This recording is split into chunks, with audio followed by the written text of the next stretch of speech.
Good afternoon, everybody. It's very pleasant that you've been able to find the time to join us this afternoon for a long-awaited event. This is going to be our virtual launch of the Helios 5 UX. Going back in history, I have managed to dig out an email here that was from Emmanuel, who's our operations director of the Erying Material Center.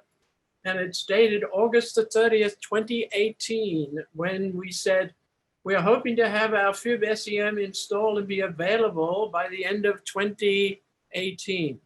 Well, it's been a long story and there have been a lot of trips and problems and hassles along the way, but Emmanuel has stuck it out all the way to the final event that we finally got it online. So thank you very much, Emmanuel, for being able to have the stamina to see it through. I do want to mention that we have a great indebtedness to the people from KE Facilities that have done the groundwork to make it all happen. And I really want to acknowledge Tom Kalala and Tamara Dusa, because they were the people at KED that had the faith in us to support us and provide the financial backing that's enabled us to purchase the instrument and find a very good location for it. And I do want to emphasize, we do thank Gan Gostrovich for being patient with us and arranging to store our FIB in a safe place until we managed to get going and get it all ready to install. And I guess I should also be thanking Ken, who's taken the time, Ken Mossman, our instrument specialist, who is going to be giving you a few question and answers later in the day. So welcome again. Thank you all for being here. I hope that I'm going to see you all from time to time. I live in the office up on the 3rd floor above the FIB. And I have to tell you, the first time I went into the room where the Helios is located is way back in 1972, when we were trying to install a 1 million volt scanning transmission electron microscope that never quite made it beyond about 500 kV. Anyway, that room has had a lot of interesting history, and I'm sure we'll make a lot of new history once we get this Helios up and running. So let me turn things over to Emmanuel, our operations director of the Erying Material Center. Thank you all for being here. Hello, everybody. Thank you for joining us. It's really a pleasure to have you here with us and be able to do a virtual launch events for the Helios.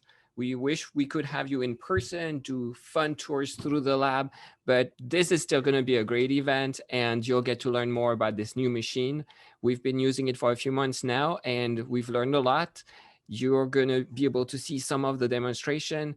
We have a fantastic presentation from Rick and then a live demo from Ken live in the lab. And he's right there. I can show you, he is. You can wave, Ken. Hello. In any case, the webinar is being recorded and we'll be able to share the presentation. So if you have friends who weren't able to attend, they'll be able to come and watch it. For questions, you have a Q&A section because I think the chat is disabled for attendees. So use the Q&A and we'll be answering questions either online or most likely verbally. Our experts will answer the questions either during the presentation or during the Q&A at the end of their little presentations. I'm gonna start by introducing Rick Passay from Thermo Fisher. He is a applications scientist for Thermo, a world expert in focused ion beam. So we're gonna have a lot to learn from him. So Rick, you are on and you can share your screen when you're ready. All right. This presentation is to cover the Helios 5 UX dual beam. When we do these presentations, they can be fairly in-depth because the history of the dual beam is a long storied history going back to the late 1990s. There's so many features that have occurred over the years. By the time we get to a system like the Helios 5 UX, there's so much incredible technology in the system that we could talk for many hours about it. Condensing it down to 50 minutes, I'm going to try to give you guys the highlights. specific to the configuration at Arizona State. And I'm open to answering any questions for anything I don't show here, either afterwards or during the question and answer session. But hopefully I'll cover most things that will get you guys familiar with the microscope, its capabilities, and how it's configured. As was said, I'm Rick Passy. I am an application specialist. I am based out of Oregon. It's one of the few sunny days here in Oregon in the wintertime. So I'm feeling like maybe I'm a little Arizona today, but it's about 40, 45 degrees here. I've been with Thermo Fisher Scientific for about 12 years. And prior to that, I was a failure analysis engineer at Hewlett Packard, working with inkjet technology and running an SEM dual beam lab. So my experience with dual beams and SEMs goes back to the mid to early 90s. So I've kind of been along for the ride for all the dual beams as the years have gone by. So not everybody who's on the call is going to be familiar with dual beam. There's always people that join that are interested but not completely familiar with what a dual beam is. So I give a little introduction that shows what the basic concept is. A dual beam or a SEM FIB is an SEM column perpendicular to the sample and a FIB column at an angle to the sample. When we tilt the sample up and make it perpendicular to the FIB beam, we're able to mill the sample. So we'd use a controlled pattern, remove material, make a cross section. That does not mean that this dual beam is only good for doing FIB work. It's an amazing SEM, which I'll talk about. And the FIB cross-sectioning concept is just the tip of the iceberg for all the things that a focused ion beam system can do. And hopefully I'll cover some of that as well. The Helios UX, from a marketing perspective, it looks like a box. That's not common for all of the dual beams that are out there. It's common for the wafer systems, but the previous systems, the Nova, the Helios 650s, the dual beam 235s, they were all systems that looked more like this. This is a Helios UC column. It has its skins on it, this dark area here and the side panels, but you can see the FIB column off to the side and the electron column perpendicular to the chamber. And on the chamber of these systems, you'll see many accessories. Not every system looks the same. In fact, it's rare to find a system that matches another system you may have seen in the past. Common accessories are micro-manipulators, gas injection systems, analytical accessories. This one's fairly stripped down in this picture, but the UX that you guys have is kind of a Christmas tree. It's got a lot of stuff on it. And when you think about the Thermo Fisher technology, what's involved, tons of different patents, tons of different workflows that go into this to help automate, to make this easier to use. It's quite an amazing system. In its basic principle, this is a little video that shows what a user would typically do. Put a sample in of varying sizes. This is just a 25 millimeter SEM stub with a sample on it, and you can see the FIB view and the SEM view. The FIB is looking down on the sample, materials being removed. The SEM is looking at the cross-section face at an angle, so you can see what you've done, what kind of cross-section you've created. It can be used in a lot of different configurations, but this is the most common basic cross-section configuration. So the first thing to talk about, to cover both aspects of it, is the electron column. This system has our L-star UC plus electron column. It's our highest resolution electron column, the best performance on the market. It has a lot of different things baked into it, but the high-level overview is it provides sub-nanometer resolution from 1 kV all the way up. So 500 volts, we're getting sub-nanometer now, and even below that. So low kV imaging is something that people have kind of been pushing to do. 5 kV used to be low, and then it became 2, and then 1. And more we're getting people that want to do sub 1 kV to get the real surface detail of a sample. This column gives you the ability to cover a huge range of settings and be able to do that low kV as well as higher kV, higher currents for analytical work. The UC plus technology, it started out as UC, which stood for unicolor. It was kind of the code name for the monochromator. The UC plus is kind of the next generation of the monochromator. They've done some improvements with the range. It covers a large parameter space. It goes all the way up to 100 picoamps now, and will go all the way down to 20 volts. And you can see by the little graph down there on the left, you can see where with UC on and UC off, the edge resolution improvements. So it gives you better low kV imaging performance while maintaining that brightness that thermal field emission systems have struggled with in the past at those low KVs. Something that cold FEGs were better at. Well, the monochromator improves it beyond what a cold FEG is. So you get a nice bright low KV with great imaging performance. This is a slide that's very specific to the Helios 5. So people coming from a Nova or a Helios 4, they won't be familiar with this. People that don't have any dual beam experience, this slide may not make a lot of sense, but it's key to comment that the Helios 5 UX has something called Smartline. And Smartline is a technology that works behind the scenes so that the crossover and the alignments of the system are maintained constantly without the user having to come in and do supervisor level alignments or user alignments. The user would periodically once a week do some alignments to keep the system tuned up. Now this is happening behind the scenes and is kind of integrated into it and visible to the user, which is a big advancement for the system. There's also something called Flash, Focus, Lens, Align, and Stigmate. It's a auto function that takes the autofocus and auto stigmate and the lens wobble and combines them all into one utility. So when you do one focal sweep through the system, you can take all the wobble and imaging distortion. It accommodates for that. And in what a user would have done in a couple minutes to get the image tuned up, this Flash capability gets the system tuned up with just 20 seconds. So here's a little video kind of showing how it works. Users doing a focal sweep, you can see the image is moving and there's a lot of stretch to the image. So it's out of focus, there's lens wobble. They hit the flash button, they do a focal sweep that gives enough information to the microscope that it can accommodate the stigmation and the lens wobble, works all those out, and boom, you've got your image.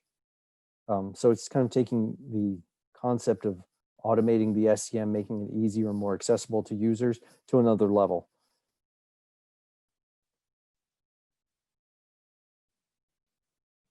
So the next thing that's on the system that makes it very special is the Phoenix focused ion column. This is a column that is only found on our highest end dual beams.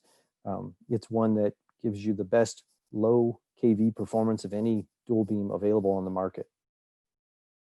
But to start off, you have to think about what do you do primarily with your dual beam, your milling. And milling requires beam current. And beam current isn't enough, you need current density. And that's something that the FEI, Thermo Fisher Scientific ion columns have really perfected over the years. This system goes up to 65 nanoamps and has a huge current density. And that current density allows you to mill very quickly. So if you look at the images from 2005, you can see that the Magnum and the Sidewinder columns kind of maxed out at 12 nanometer or nanoamps. Taking it up to 65 nanoamps is great. Everybody can turn their amp up to 11, but if you don't have the current density, it doesn't really do you a lot of good. And the image that's on the lower right showing this little 10-minute cross section, that's very comparable to anything that you'll see on any other system out there that's being done at 100 nanoamps.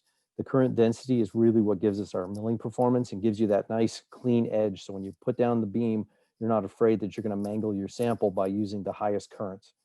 Which is really important when you're buying a system that has a wide range of settings, that those settings are actually accessible. The other thing that it does is the low KV performance. So you can see the Tomahawk and the Phoenix graph there on the left side. The Tomahawk is still an amazing column, market leading, great column. The Phoenix just takes it a little bit further and improves the low KV performance. So when you think about making TEM samples specifically, you're thinning down your lamella to sub 20 nanometers, and in some cases, sub 10 nanometers. And in the semiconductor industry, getting sub 10 nanometers is critical. When you have a sample that's super thin, if you don't polish it at low KV, you're going to have amorphous damage. And that's kind of shown in the images on the bottom. A sample that's been polished at 30 kV, you can see that there's the kind of a cloudiness on the far right image. And then at 2 kV, you can see the image is a little bit improved, but there's still some of that kind of loss of resolution there in the lattice. And then you can see the 500 volt polish on the far left. That's the kind of image that you would get and you would need to get if you were using really going for really thin lamella. If you just left it at the 30 kV, you'd have amorphous damage on both sides of your lamella, and the whole entire thing would not be crystalline. If there's about 22 to 25 nanometers of damage when you mill with a 30 kV beam, you now only could have a 60 nanometer thick lamella before it became almost all amorphous. So as you get thinner than that, which is the requirement, we need to really be able to improve that low kV imaging performance. So this is a little graphic that shows if you did a bulk lift out, made a cross section, and you had already capped it with protective materials. So the protective materials on top, then the little black layer there is kind of right here's where the amorphous damage is. You did a lift out, turn that on its side, and then cross section it and stick it in the TEM. You can see exactly what the low kV buys you. 6 nanometers of amorphous damage can be seen at 5 kV, then it goes down to 3 nanometers. If you're looking at a 7 nanometer lamella, you've got 1 nanometer of crystalline material. So then you take it down to 1 kV, all the way down to 500 volts, where there's almost no amorphous damage visible at all. And that's where you get the absolute best sample prep. And so for people that are familiar with dual beams in the past, they should be wowed by this set of images. You have your 30 kV image in the upper left, 5 kV next to that. That's kind of where most systems you would have stopped. You wouldn't have had that good of a 5 kV image, and to go below that, you wouldn't have much of an image at all. If you went just a generation back, the 2 kV image would be probably equivalent to the 5 kV. And if you go down to the 500 volt image, you generally it would be fairly fuzzy. You wouldn't see a lot of your lamella. In this example, the lamella is fairly thick, so it's easy to see. But when you get down to a lamella that's 10 nanometers thick, you need every bit of imaging resolution that you can get. So you do the proper pattern placement and really can use those low KVs to polish your sample. So both columns benefit from a lot of advances in the software, the Smartline that I mentioned, some automated SEM alignments that occur in the background for the under the supervisor alignments. And then there's this FIB automated alignment where you can go through, tell it what settings you're going to use, beam currents and accelerating voltages that you want to do the alignment on, and then you launch it. And when you launch it, you don't have to have anything in but a silicon wafer. The system will go through and make its own fiducial for the alignments, and then you'll get consistent automated alignments every time. And this is critically important when you want to access those low KVs. You want to make sure that your beam is aligned well. But really, this is critical importance for automation. And more automation is being put into these systems all the time to increase the ease of use, to create more accessibility to the tool in the off hours, let the system run when no one's around. And so these automated alignments really enable a lot of that. It's kind of the foundation of all automation, is to have really good, consistent alignments. When you look at what the dual beam is capable of, it's capable of so many different things that we really can't include all of them into one presentation. Different systems are configured different ways, so they kind of amplify the ability of the tool to do one of these abilities versus the other. This system is pretty well-rounded tool. Great electron beam imaging, site-specific cross-sectioning. It's got a beautiful STEM detector. But sample prep, doing TEM lamella prep, and 3D tomography are two of the big pieces. And that's an addition of some software that we're going to talk about, and then kind of go through the basic design of the user interface and some of the core functionality that allows you to do the other things. So the XT user interface, for those familiar with an FEI system, this should be very familiar to you. If you have used an FEI dual beam in the past, you've got about 70–75% of the knowledge you need to sit down at this tool and immediately be productive. The additional 25–30% comes in the form of new advanced capabilities that have been blended in with the previous capabilities. We haven't thrown anything out to make people start over. They get all the things they're familiar with, plus so many things that make it easier to use, that there'll be new icons and structures to see, but it won't be confusing to them. One advancement in systems over the years has been the introduction of a navigation camera, an optical camera that sits in the chamber, that when the user puts their sample in, they can tell the system to take a nav cam photo. It automatically drives over to the side, whichever sample holder you're using or the samples that you have mounted, the system will take a picture of that and then derive back under the beam. And what you end up with is a navigation capability that allows you to see your sample in some of the quads, your navigation optical image in another quad, and then you have the chamber scope in the bottom right quad there. And in the navigation quad, all you have to do is double click on what you see, and that's the point of interest that's going to be driven under the beam. This makes it much, much easier for users who have unusual samples with lots of topography or lots of features that you may have a hard time finding at the magnification limitations of an electron microscope. Having the color image down at the bottom lets you get there really quick and kind of speeds up the access to all the other things the tool can do. The user interface, it's that XT interface that has been seen on other systems. All the shortcuts are the same. The iconography is the same. This is what keeps the system familiar to previous users so they can sit down and be immediately productive on a new tool.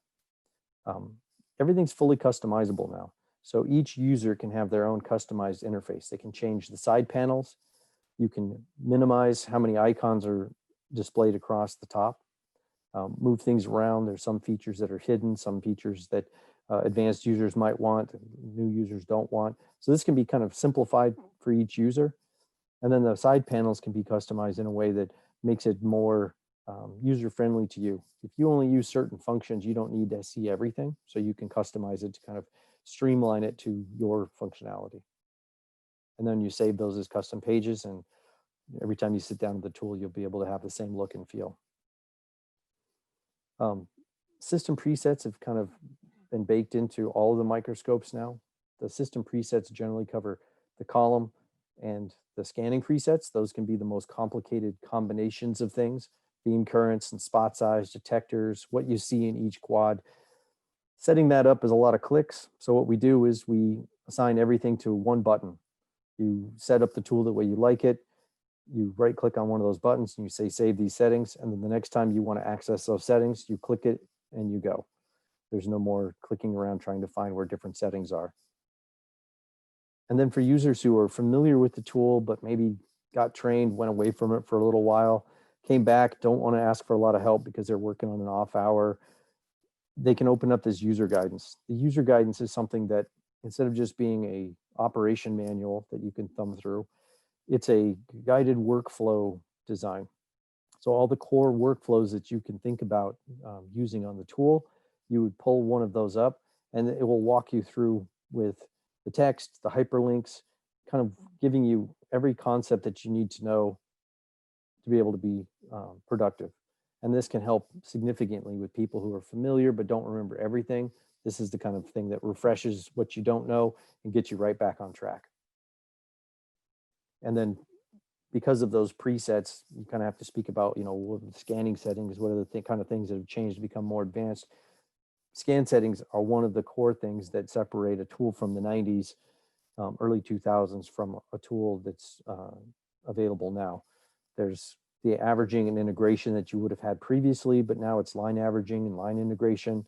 There's interlace scanning to help with charging samples, drift corrected frame integration to help with any kind of drift. A lot of things that augment the ability to go to low KV and low beam current and get a beam that has great resolution. Samples sometimes don't behave well. Having all kinds of different scan settings to draw upon allow you to look at a lot of different materials without having a lot of imaging artifacts and imaging issues. Once you get those settings all kind of fine-tuned and right where you want them, you click save them in a scan preset so you can do a fast recall later. Rick, we have a few questions coming up that might be worth This is actually almost a perfect time to stop, pause for some questions. This is just showing the user guidance in action. So go ahead and throw the questions at me. So a few slides back, there was a question about what detector was used. So was it a T1 detector or A and B mode? So if they were talking about this slide specifically, this is actually a snippet that was taken from an Aprio system that did have a different detector system. So good catch if they were looking at this and wondering about the detectors. The previous images, if they were going further back, I'd have to go quite a ways back, so maybe they can ask for which image they were talking about specifically, and I can address that later. Yep. The next question is for what unit is spot size here when we see spot size 9.0? Yes, that's a really good one. Again, another good catch. A slide that comes from a tool that uses spot size. Spot size was something that the quantum platforms used. The dual beams have always used beam current. So instead of a spot size, you're always going to get a beam current list. I think there's 13 or 14 beam current selections that will put you really close to what the actual beam current is. It's a lookup table. The spot size reference comes from the other tools where the lookup tables, especially at the higher beam currents, were more difficult to be plus or minus 5, plus or minus 10%. So it was much easier to call it spot size. And so in the 90s and the 2000s, that's what Philips and FEI had on some platforms with spot size. Dual beams, it's always beam current. If you're a dual beam person, FIB person, you're always thinking about beam current. The number is critical. Spot size is just a fill-in for a lookup table that wasn't quite as accurate, not something that's on the Helios. On the same slide, there's a question about C136, C6, S1, S6. What does that mean? Column preset 1, column preset 2. So one button would be column and actually display and everything that's in the UI. The other one would be the scan presets for different samples. The next question from Axel is probably more for Ken. Will it be equipped with a backscatter detector? And the answer, I'm assuming, is yes. I'll actually get to that in just a few minutes. Preparation. In what way is the actual measured current, beam current? Is there a way to actually measure the beam current? Sorry. So we measure the beam current at the stage. And so the system is equipped with something called a specimen current measurement system, which in the user interface down in the bottom, let me see if it's cut off here. In the bottom bar of the user interface, there'll be a readout, and that's going to give you the specimen current. Now, it's not using a Faraday cup. If you're just hitting your sample, you're going to be losing some current into the chamber. But if you have a Faraday cup, you can drive over, put the Faraday cup right onto the beam right onto that point, and you'll get an accurate specimen current readout. All of the other values that show up are showing up as part of a lookup table. Okay, I think the other questions can be answered a little bit later. So there's questions about preparing biomaterials and about Electron Dose for STEM, but I think we can go over Those are that good later. ones for the end, yeah. Yep. The stuff that I'm going to cover is more of the general things, and we can get to the specific questions at the end that really are hard to cover in a presentation that's just about one microscope. But so the Helios 5, for those familiar with the 4. Oops. So I clicked the wrong. Okay, I think I'm unmuted now. Am I back? No? I can hear you. Okay, good. Just needed one person to throw me some recognition that I can be heard. So the Helios 5 as a specific platform, those who come from the other tools, they're going to be curious, what is the 5 versus the 4? There's a number of things. There's automatic recognition now of different holders that go into the tool. So the user would put a holder in, the system will recognize it.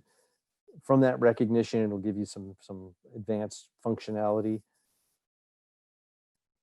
which when you look at the next slide here, there we go. That advanced functionality gives you, over the nav cam, you can turn on this overlay, and the overlay allows you to tell the system, drive to the TEM prep location. Instead of having to go to a specific tilt and rotation, it'll automatically drive you into the ballpark of where the row bar is on the specific holder that you're using. So you can see the holder here is not the holder that's on the UX, but it's a holder that's available that the software would know where the row bar is, where the top-down imaging general location is, where the pre-tilted locations are. And these are things that can be added to the system later on. And there's a number of different holders that Emmanuel and Ken and I can all talk about at another time, but it has a lot of flexibility now based on the holders. The focus lens align stigmate, the flash function has been added. They've increased the pixel resolution all the way up to 8K. The max used to be 6. You can go higher than 8K outside of the user interface, but built into the user interface, they've increased it. If you think about it logically, a 1900 pixel monitor across, to put images that are over 3K, you're never seeing the resolution on the screen anyway. And it was always difficult to display that. So the limitations for what was in the UI were there. Now this has gone up to 8K, which is probably as much as anybody's probably ever going to need. The file savings changed. It can save a lot more information into the file name automatically, which makes creating a history of all your samples a little bit easier. And they've extended the pattern engine, manipulation specifically, but the patterning engine went to 16 million pixels previously. It's up to 20 million pixels, a little over 20 million pixels now. That's a big improvement for those who want to do any kind of lithography or very high resolution, high pixel density patterns. There are a lot of things baked into the basic and advanced properties of the application files that you really have to know where someone comes into the dual beam at to be able to speak to what each piece was that was really new and exciting. Common users, you can see they'll use the rectangular pattern, line pattern, circle, cleaning cross sections. But they can also import bitmaps, the older stream files, which address each pixel individually. You can build arrays, convert for annotation. Once you set an application file, you can now just right click on the application file area and save it. So that's much easier than it used to be. And then when there's a large library of application files, it would be confusing to some users. So those application files that aren't in use can be just toggled off. So when you click the drop down for your application file, you don't see the huge list. You'll just see kind of what you need. One thing that was asked for by a lot of users was the ability to do a cleaning cross section for making pillars. So you can see in these two little videos making some pillars. A regular cross section kind of starts shallow and mills deeper as it moves inward. So you get a different type of slope on the bottom. A cleaning cross section is milling the same depth all the way through the entire cross section. And doing that with an annular pattern allows you to make more uniform pillars with a more even base, which is great for tensile testing, atom probe tomography type setup, that kind of thing. So getting into the accessories and close to the end of the presentation, we look at the gas chemistries. They're the things that you see mounted on the outside of the tool that are all these little black canisters. This system is equipped with 5 different chemistries. 3 of them are for deposition: platinum, tungsten, and carbon. Don't want to turn this into a training session, but there are different reasons that you would use these different depositions. A lot of it has to do with your material. You're always trying to match the material's hardness to the mill rate of the capping material. So that way your capping material survives the entire mill process. If it's softer than the material underneath it, you can mill your cap away before your cross section is completed. Or if it's too hard, you can get this undercutting where your capping layer creates a little shelf over the top of your sample, which is milling away. Contrast mechanisms are also important. EDS, if you're going to do analytics, maybe you don't want to have a lot of platinum lines, so you use carbon. The insulator deposition is focused on a non-conductive insulating material. A lot of times that's used for circuit edit type work. The semiconductor industry actually uses it for protective caps. It deposits really fast. So when you're doing sample prep and you're trying to shave off 20 seconds, because you're doing hundreds of these things, they're trying to find the fastest deposition possible that works, and this insulator dep can work for that. But it's very resistive, which makes it good for isolating circuitry. And then there's the selective carbon mill. Kind of a misnomer to call it selective carbon mill. Back in my days at HP, I always called it the scum etch. I don't know why, but scum etch just stuck in my head. But it's selective carbon mill, even though it just reads SCM. We use it for milling, enhancing the mill rate of bulk aluminum, copper, and anything that's carbon based.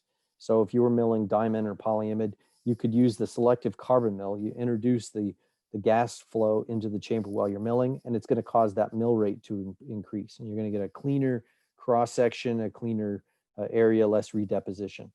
And in some cryo applications, people are using the selective carbon mill to deposit water, because one of the bases of the selective carbon mill is water, and you can put ice caps down on top of your sample, which gives it a protective cap, which is something that's difficult to do with the other gas systems in a cryo environment.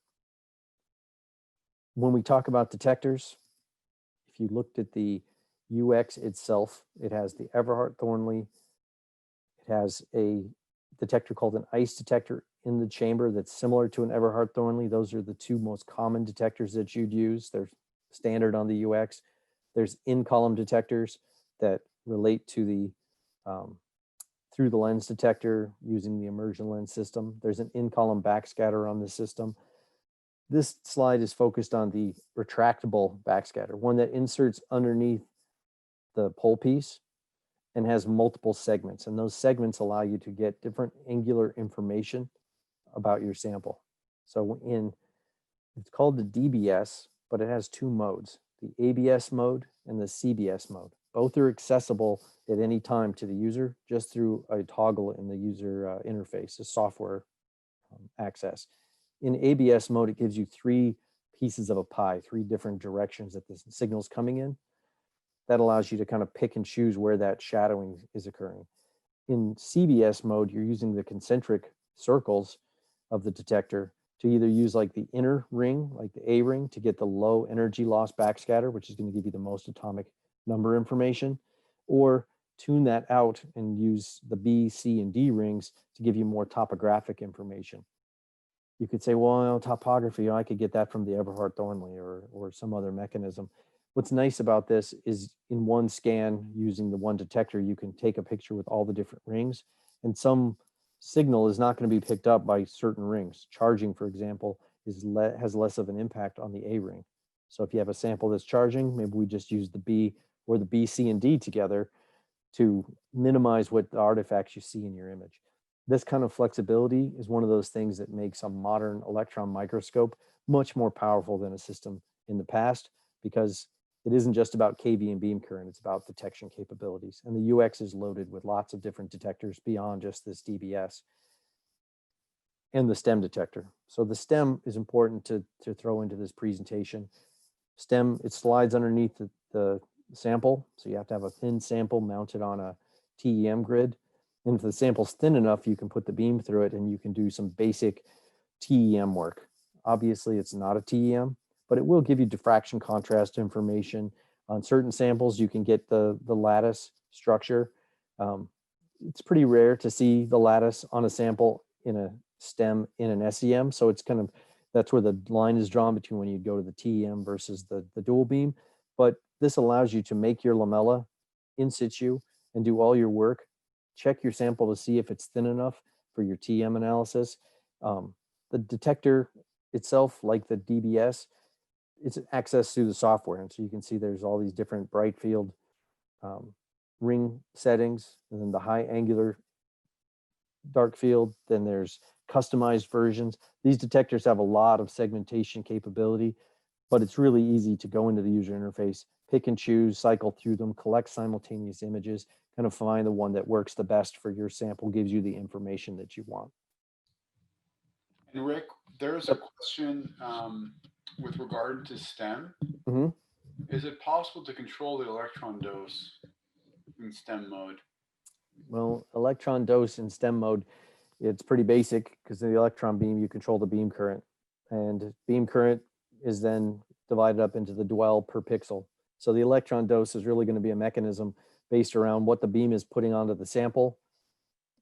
The spot size is going to be relative to the beam current you're putting into it. And then how long do you dwell on that point? So if you're coming from a TEM perspective, it's a kind of a different approach. It's a more simplistic approach. So you have control, but it's kind of limited within the realm of just an SEM scan. So Okay. the last two things to talk about are the automation software. The AutoTEM 4 software allows you to... Sorry to interrupt you real quick. The same question also, would the same approach be applied to the ion, being able to calculate the ion dose? Yes, that would be, it would be the same thing for the ion dose. that generally is something that you can, that's a bit more studied in the SEM dual beam world, is trying to figure out the ion dose so you can figure out the mill rate, so you can build the appropriate application file, so that when you draw an application file onto a sample and it tells you it's going to take 30 minutes to mill a 10 micron deep cross section, that it actually takes 30 minutes and it doesn't take 3 hours, or it doesn't, in 30 minutes you wait and you find you have a 100 micron deep hole and you've totally blown your sample away. Ion dose is an important thing to understand, and that's one of those calculations that's a little bit more familiar to people doing dual beam stuff who don't do TEM stuff. Thank you. Okay, so AutoTEM 4, this is about making TEM samples. So a TEM lamella, or a lamella for your STEM detector, kind of has a number of different steps. This is kind of a highlight of those steps. The top 3 across in the first row at the top: protective deposition, you kind of cap your sample. Then you mill the area in the front and the back of the sample. In a basic cross section, you just mill out the area in the front. But if you want to make a lamella, you have to kind of thin out both sides. So then you can tilt the stage back down to 0. The ion beam looks at the sample at an angle.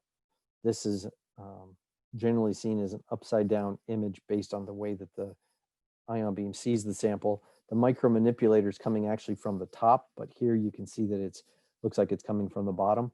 We bring this manipulator in, we weld it to the lamella, we cut everything out underneath the lamella except for this little tiny piece. And then once this is welded in place, we cut this free, lift it out, move it over to a TEM grid, mount it, make some thinning windows, and thin the sample down. In general, if you were really counting all the steps, there's over 50 different steps that you would remember, settings that you need to understand to be able to make a TEM sample.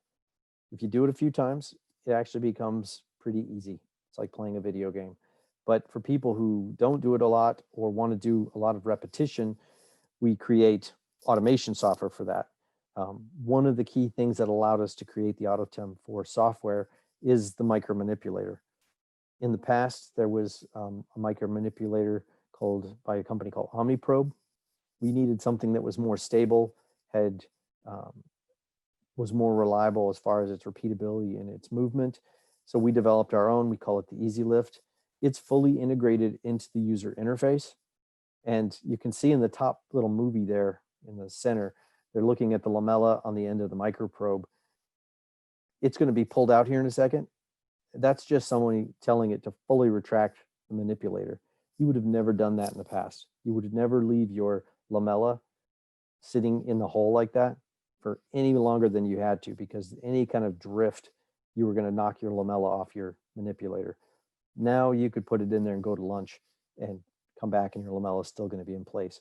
You have incredible control over the manipulation of the sample, which also opens up the ability to do more things like chunk lift outs, where you take a big chunk out, you mount it somewhere else. You can maybe get in and do the analytics, so you can have line of sight to your sample that you couldn't do if it was in the bulk center of the sample. Moving those big chunks around can be problematic because it takes time. With a stable micromanipulator, it becomes trivial. So then that manipulator is built into the AutoTEM workflow. So the first part of the workflow is the chunk mill. This is where you go in and you mill out the bulk. You put down some fiducials so the software can automatically know where it needs to be. It caps it, mills it, undercuts it, does everything. You can do this recipe, set it up and tell it do 50 of these, and it'll go knock you out 50 different lamella. As many as you want to do, it's capable of doing that. The lift out process, a little bit more complicated, and on the UX, it's a guided process. So the software walks you through step by step. What do you need to do?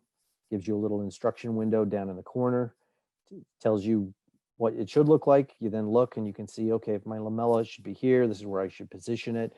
It just walks you through all the basic stuff. And once you have it attached, it does the thinning automatically by using this little thinning fiducial, and you can thin your sample down. Now, all materials behave differently, so you need to be able to customize this. So the user goes in and writes a recipe specific to their material.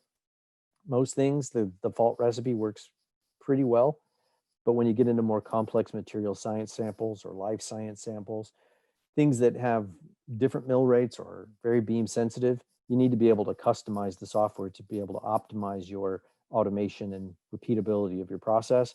AutoTEM makes that very easy to do, to expand the library and make it kind of accessible to users that come after you. They can just use your recipes.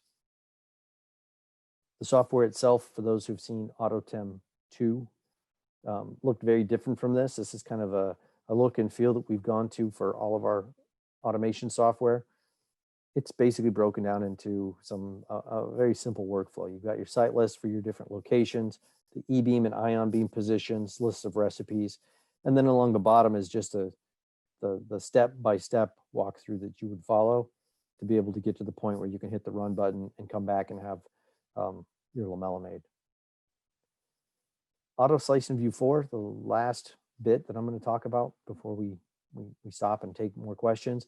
This automation software is all about the 3D tomography, the slice, image, and doing that in an automated fashion. It's absolutely critical to be able to do it automatically. A user could not place the beam with the precision required to be able to make slices of a consistent thickness and have their detector settings in a way that the images were consistent, so that you could then reconstruct all that together. So what we do is we slice, take all those slices, put them in a stack, feed them into the Aviso software. Then you can do a reconstruction. And this is where you see the movies that I'm going to show here in a second. We just do these very quick reconstructions so you can kind of get a feel of what your 3D volume looks like. And then at the more advanced end, doing the segmentation, going in and dividing out what is the open pore space, what are the total volume of the particles that are here, the quantitative type of information that you would get that does more than just wow management.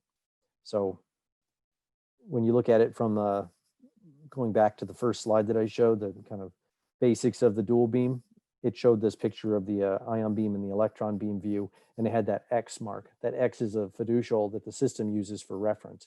And then the graphic on the left side is just showing you kind of where the beams would be in position relative to the way the stage is tilted.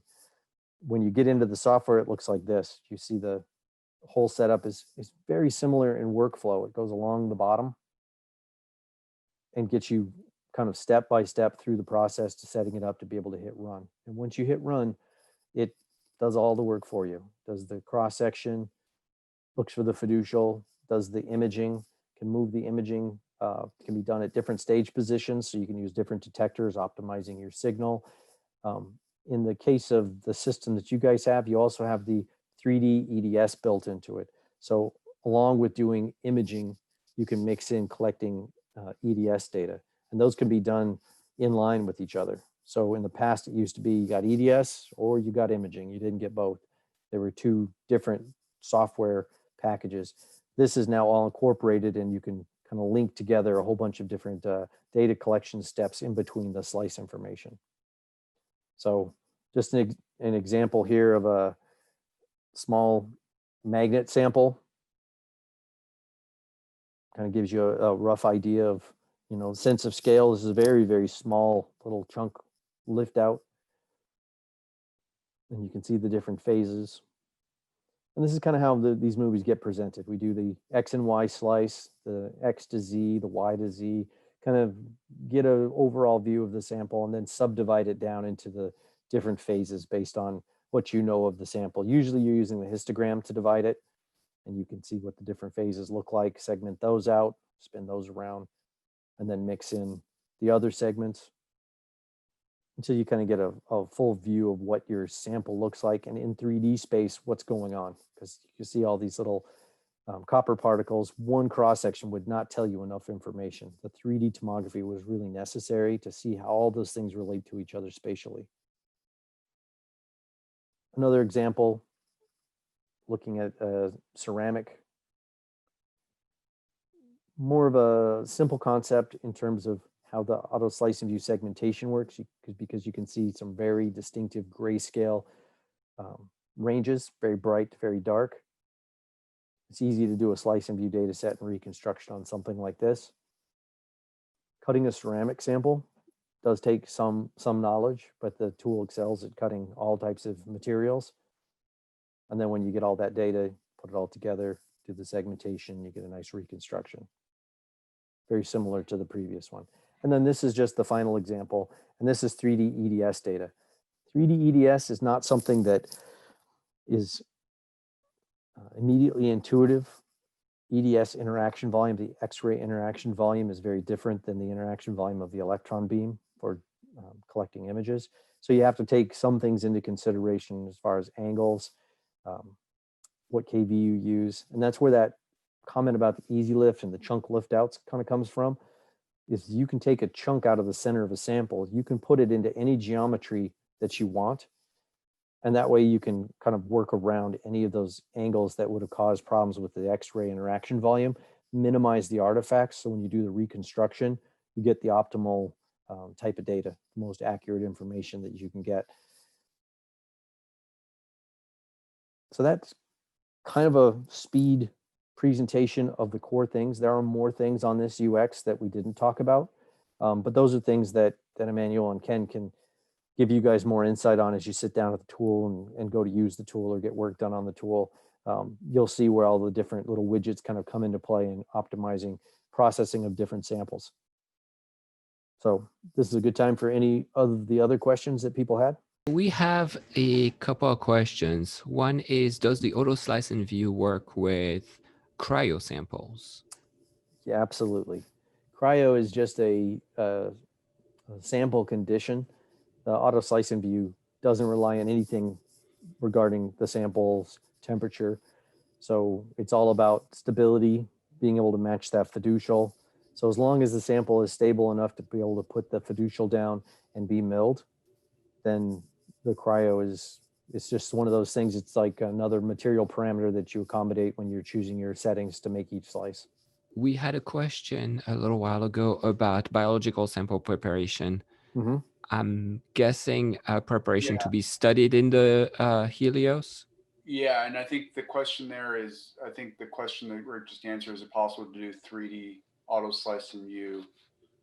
It will be possible. And Rick, maybe you can comment on just the challenges of high resolution imaging of, like, if you wanted to look at nuclear pore complexes within a cell, Sure. like organelles and interior structures and cells. Yeah. So if you think about a biosample in general under the electron beam, when you're looking at organic material, there's not a lot of atomic differences between the materials. So you don't get a huge contrast mechanism for each one of the features.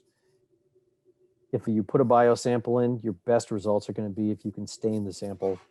Heavy metal staining, creating a contrast mechanism, artificial contrast mechanism of the different organelles and structures in your sample will make doing the slice and view of a biosample trivial. It's very, very easy to do.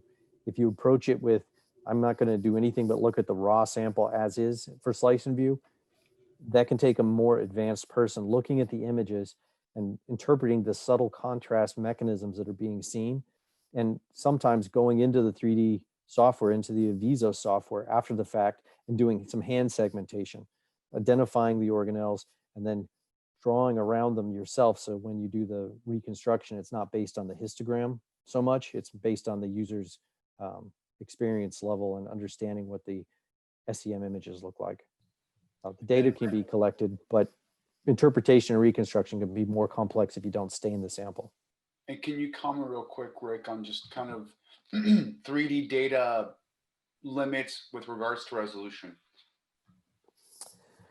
Well, that's an interesting one, because when you think about the slice resolution, in general, we don't try to do slices smaller than about 3 nanometers.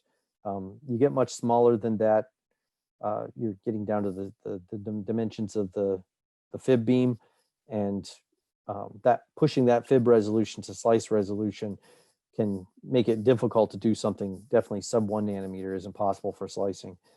If you think about it in a reconstruction sense, your slice thickness is your, you're talking about a voxel, so your pixel dimension isn't just X and Y, it's XY, XZ, ZY. And so the slice thickness becomes your one of your dimensions. And to get square voxels, which give you the best reconstruction, you're now trying to choose a pixel resolution of your image to match your slice resolution. So if you go for a 3 nanometer pixel resolution, you have to think about how much signal comes per pixel. And you need about 5 to 7 pixels per feature to be able to get a contrast mechanism that you can interpret as something more than noise. So now you're going, okay, how many pixels can I get across, or how many spots, if my beam resolution is X value, how many basic spots of the beam will I get across this pixel? Is that enough signal to create a reconstruction? And is that reconstruction then going to have the right aspect ratio if I choose a certain slice to that XY pixel resolution? So imaging resolution becomes kind of relative. In an X and Y cross section, it's the resolution of the beam. In a 3D reconstruction sense, it's more going to be in the 3 nanometer to 5 nanometer feature range. Thank you. Hopefully that makes sense. I threw a lot out there. Yeah, and that's just to help folks understand kind of, depending on what features within a cell they might be looking at, that resolution limit is going to be the limiting factor. Yeah, if you're looking at a 10 nanometer cell wall on a stained biosample, reconstructing a nice 10 nanometer cell wall is easy. If you're looking for things that are sub 3 nanometers on an unstained biosample, you need to get a bottle of Advil next to you, because it's going to give you a headache. It could be real challenging. Great, thanks, Rick. One other question, it was, can you comment on A+B mode and the different modes in the CBS? Sure. So the backscatter detector. Yeah, so the ABS mode has 3 pieces of a pie. And so if you were to take and imagine the sun shining down from above, but now you're isolating out just the sun coming from basically like the noon to 4 o'clock direction, you're only going to get a shadowing mechanism coming from a certain direction. And that's going to highlight the topography of some features and kind of cause a shadow on some other features, which then give you more information about the sample. The image that's on the screen it's a good example of that. You can see that the hole down there in the bottom here, I can see some features. That's because I'm looking down with the detector that can get the signal out. If I were to use a directionality like the ABS detector and take one segment, I may not see the signal down in the hole, but I might highlight more of the signal from these little copper tungsten dendrites here, make them more pronounced. And so you choose the different segments based on what do you need to see out of the sample. Are you looking down in a hole? Are you trying to see a shadowing mechanism? And is the sample in orientation that the shadowing mechanism from a northeastern direction highlights the sample better than if you come from a southwesterly direction? So the different segments allow you to kind of fine tune that and find the optimal imaging conditions. And when you look at older detectors where they just had an AB segment, you'd basically be coming in from the left or you'd be coming in from the right. A little bit easier to conceptualize that. The ABS gives you a bit more flexibility by giving you the 3 different segments in ABS mode, or the CBS mode where you're using the concentric rings. And that's going to be, do you really want to see in your backscatter image, say just these little bright particles here? Atomic contrast variance. I don't care about topography. Let's get rid of the topography. Let's highlight this in my research, paper. You're going to use the A ring. If you really want to accentuate the topography seen on these crystals, but still maintain backscatter contrast, then you'd use the D ring. You're going to get atomic contrast, still backscatter electron detector, but it's going to add in a topographic element to the image that maybe can tell the user a bit more about the sample that a normal top-down backscatter image, which is fairly flat, not a lot of topography, you're going to get more information by using the outer ring. Awesome. Thanks, Rick. It's something that's best illustrated live at the tool by just toggling between the different segments and seeing the shadow mechanism changing. It's the same thing when you look at the basic concepts of the Everhart-Thornley detector as an in-chamber topography detector and biasing that and changing the shadowing mechanisms. Reality is really what you make it when you're sitting in front of an SEM or using an E-beam or an ion beam column, because what you see is not real in terms of what your human experience is going to be. It's going to be real based on what detectors and settings you're using. Right. And I think we have someone sitting in front of a Helios on this call. Yes, So Ken is live in the lab. I'm talking to you from the Helios Lab. I can actually toggle over here and show you the Helios that we have. Here we go. This is also live. I can wave my hand over here and you can see it. So Rick was talking about how there was a plethora of stuff attached to the microscope. And so I just want to kind of point out a few of the things that weren't on the pretty image that he had. So he mentioned the gas injection system. And so here you'll see right here are 3 of the 6 that we've got. Okay, that's what these black cylinders are. Okay, this is the easy lift that he was talking about. Back behind here is the E-beam column, the ion beam column. I'm not sure if at this angle you probably can't see the other GIS units.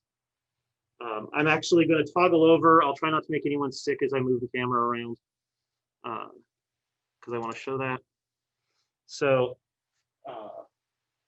you can barely see it.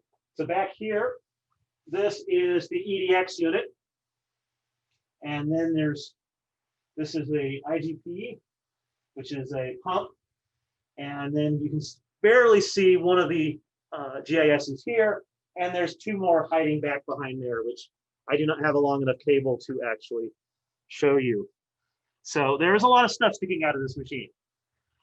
I prefer this image. It doesn't show you the crates in the back of the room, which hopefully will disappear as soon as travel bans are lifted.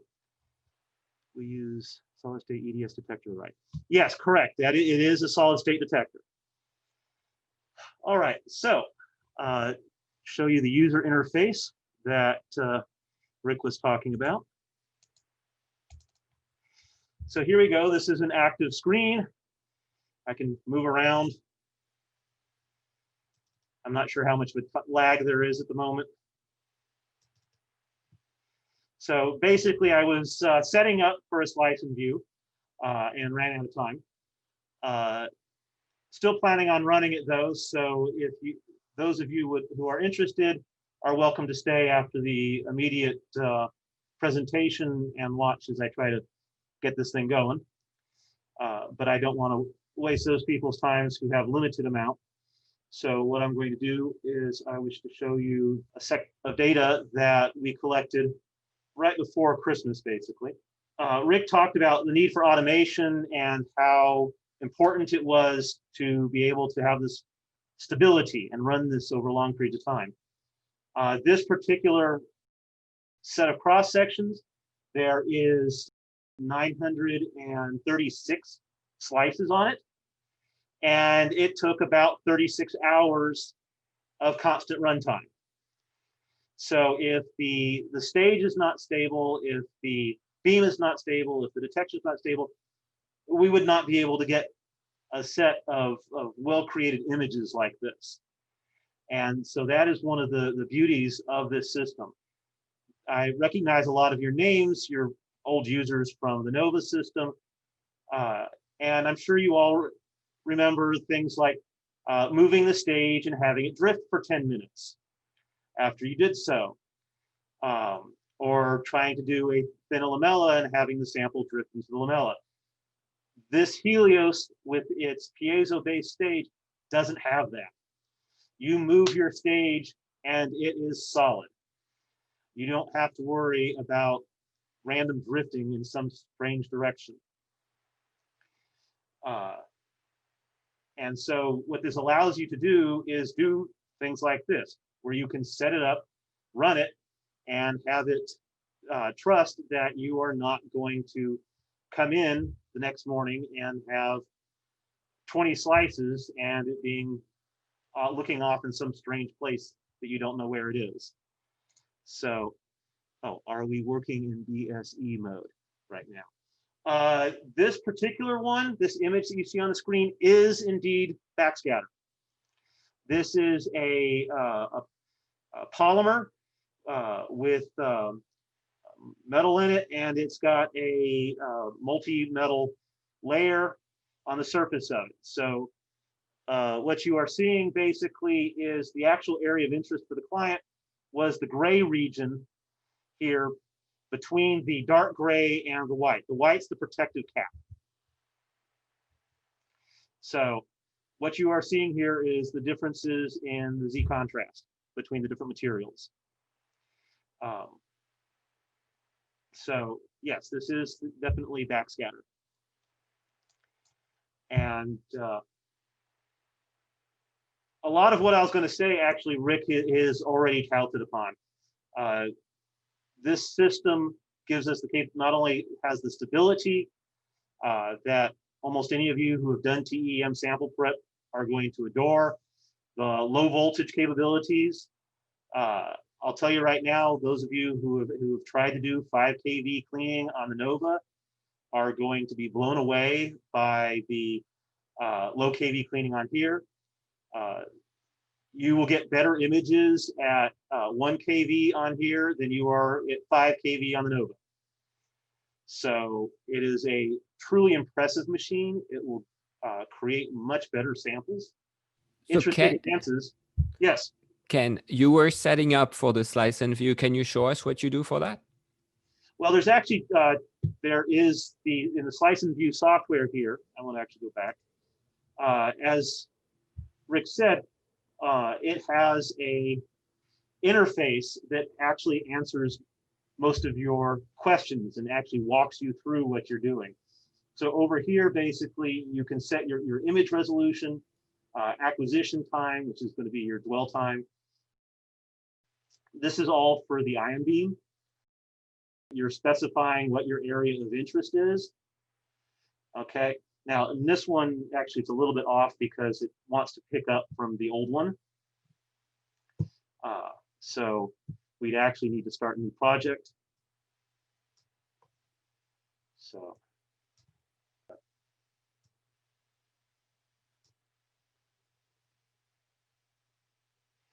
here it's taking the ion beam image. It wants to know, it's like here it's asking you for where your fiducial is. Here it's showing you the area of interest. None of them line up right yet because I haven't set it up, but we can just simply get upset about that. So easy enough, I simply just go back to XT.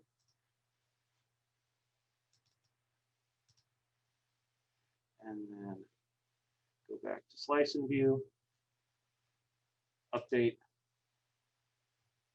And now I can set up my fiducial image, the area of interest.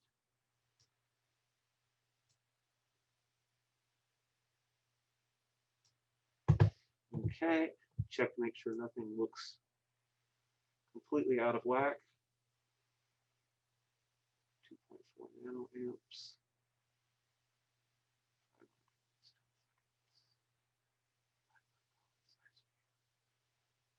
Number slice 500. Okay. Define fiducial. So it's green now. It's found it recognizes my fiducial mark, which is crucial. You want a fairly high number. If it's a low number, it's basically saying that human, you're crazy. But high numbers are good. It doesn't like, I tried doing this too fast. You'll notice that my fiducial is got a lot of white over on the edges. It's not well defined. I was scrambling a little bit too fast for this. So Ken, if I can add something here. Yes. The one thing that people should understand is that you don't have to use a fiducial. You can see that it's a selectable there with that little slider next to where it says drift correction on the right side. If you're making big slices or you're doing a coarse sample, something that you don't really need super ultimate resolution on, you just want to see, is there a particle buried in here, or, what's the general pore structure look like? You can run these without a fiducial and collect very large data sets over lunch. It really, what you're setting up right now is like expert level. I've got a critical sample. I really want the ultimate in 3D reconstruction. So you're going to turn on your fiducials and really fine tune it. But when we have to do demonstrations for people, it's easy to get lost in this setup and think, oh, geez, slice and view is going to take, 3 minutes per slice image. It's going to take hours. If you want fast data, you can do this much, much faster. It's just a matter of, where do you want to cut corners and what data do you really need? Because you, like most things with an SEM, you don't need the ultimate resolution all the time. Same with slice and view. You don't need the ultimate resolution all the time. And in reference to your fiducial, if you let slice and view make the fiducial, which I can see because of your sample roughness and the detail why you chose to make your own custom fiducial, the system, when it makes the X, you saw that mine had a line underneath it. That's one of the features in AutoSlice and View 4 is a more advanced fiducial recognition capability. So when it makes the fiducial, it does an even more accurate measuring of that fiducial to make sure that slice placement is exactly where it needs to be. Sorry. Okay. So, and then you can set up your sample prep, which I've mostly done. So a good thing to point out now that you come to this screen and you're taking this picture is out in the upper right-hand corner. You see the little box that says, is that 36 or 86 nanometers, 67 nanometers by 10 nanometers? Yep. It's giving you the voxel. So it's kind of a reminder to the user, oh yeah, when I go to make my 3D reconstruction, do I have a voxel that is relatively square? Because if you make them long rectangular, you can get distortion when you do your reconstruction. So what Used to be something we hand calculated all the time. And now having that little calculation and graphic is very handy.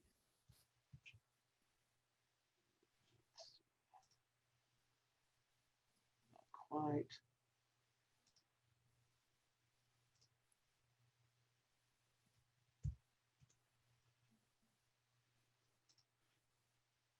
Okay. 86.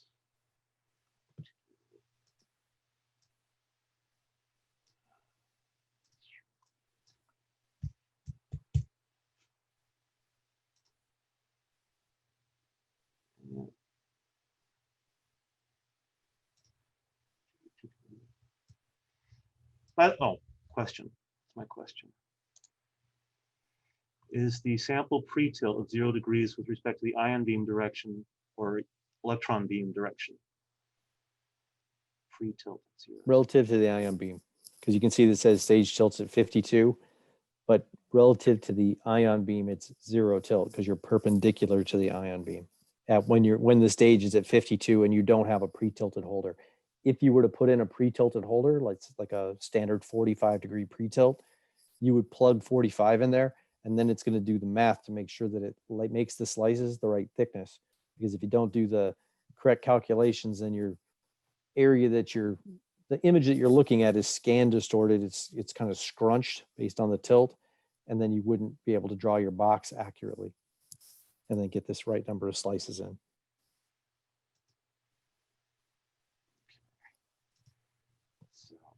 And you can see here, there is, as he said, if you want to put in a lot of additional features, you don't have to use them all. There's shift corrections, autofocus.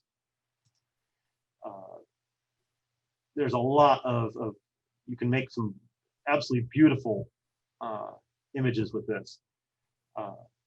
Your sample is actually perfect for illustrating what I was talking about, because your top two layers, the cap layer, your bright layer, and then your dark layer, if all you wanted was a 3D reconstruction of those three layers, you could just run this and do an easy reconstruction on that. But if you wanted that fine detail and the contrast of those features way down in the bottom, that's where you might start using some of those advanced features to make sure that that part of the image is really crisp the entire run.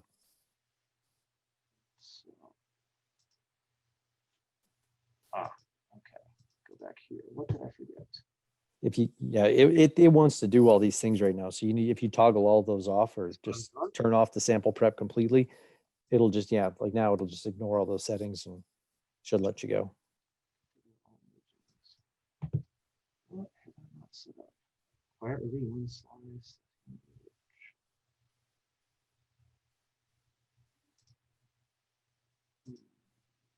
Should be on it.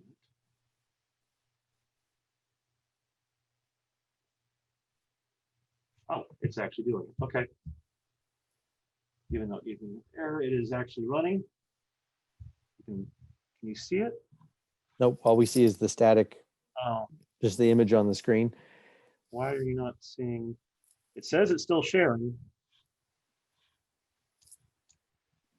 That now we can almost can see the bottom. Now you can see the bottom. There we go. So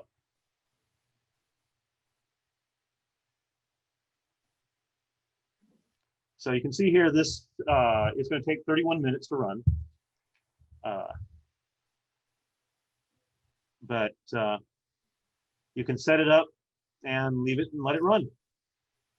And like I said, the last one I had run for 30 hours. And so while this is chugging along, is there any questions? So if people want to raise their hand, I can activate the voice and you can ask your question. Happy to do that. Ken, I have a question. If I'm a prospective customer, what does it take for me to get on this Helios 5? How do I get on it? What is the training protocol? And well, most of you, or maybe most, yeah, are familiar with the iLab system. You simply just go to the Erying Material core and the CHREM subcore, and you can put in a service request or a training request, depending on whether you want to get trained to actually use it, or if you simply want me to run samples for you. Once you put in a training request, you'll get a cost estimate for how long it will take, and that will depend on, have you ever used an SEM before? Have you ever used a FIB before? Because that can make a big difference in the training time. And you get the cost estimate, you approve it, and we arrange for your training. And it often takes anywhere from 1 to 3 sessions to get trained up on how to use it.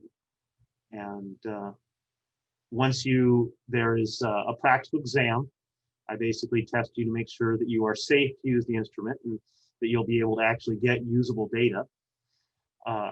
And then once you have that approval, we activate your account in iLab, and you can come in and use it whenever you want.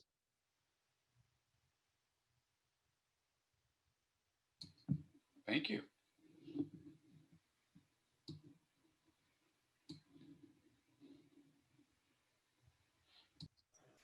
Any other questions? Well, I guess the other thing to add on to what Ken said is that it's also possible for people who don't want to put in the time to learn to use the instrument, that for a small fee, Ken can prepare the samples on their behalf.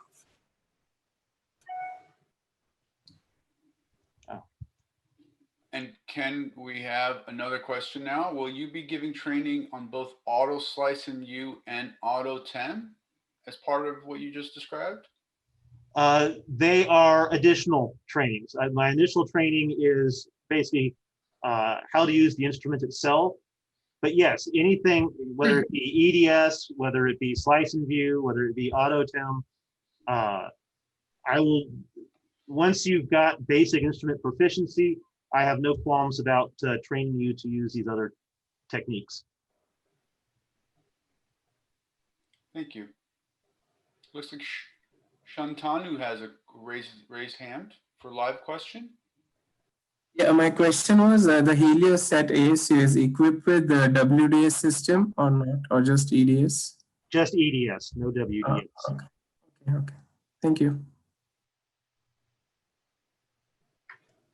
If you need WDS, we have the microprobe in the Goldwater building for those applications. We have a cryo stage for the instrument. Unfortunately, we cannot get it set up until the travel bans between the UK and the US are lifted and our service engineer can come and install it. We will keep updating people as we get more information on the timeline. If you have a need for cryo FIB, please let me know and we can connect you with other labs that have a working FIB with a working cryo stage. We want you to be able to continue your research, obviously. So please let us know. If there is no other questions, Ken can probably share the video of the slice and view, once we've completed it, you don't have to sit here for 30 minutes and watch one little frame after one little frame. Just contact him and I'll put a nice speed through video together once it's completed, so you can just watch it in a few seconds. You can always contact me or contact us at emc@asu.edu if you don't remember who to contact. Otherwise, feel free to contact Ken for any question on the FIB anytime you need. He will respond whenever he can. He's very good at getting back to everybody quickly. Thank you all for coming. Thank you, Dan and Rick, one more time. We really appreciate everything you've done to bring us to this stage, and we hope that our facility will be a reflection of the extraordinarily high quality of the special Helios that you chose for us and left sitting in a box in Phoenix for so long. Thank you, Dave. Thank you, Manuel. Thank you, Ken. It's been a pleasure working with you, and Ken's already doing tremendous work. So I think it's really doing the Helios 5 a great benefit. And yeah, I agree with Axel. Amazing imaging quality, even on this live Zoom session. Thank you so much for the opportunity to be with you guys today. Yeah, thanks a lot. And if you guys have questions and stuff, don't hesitate to reach out to me. I'm happy to talk about core microscopy stuff or tool specific stuff, whatever. So thank you, everybody. We're going to end the meeting now. Reach out if you need anything. Bye-bye.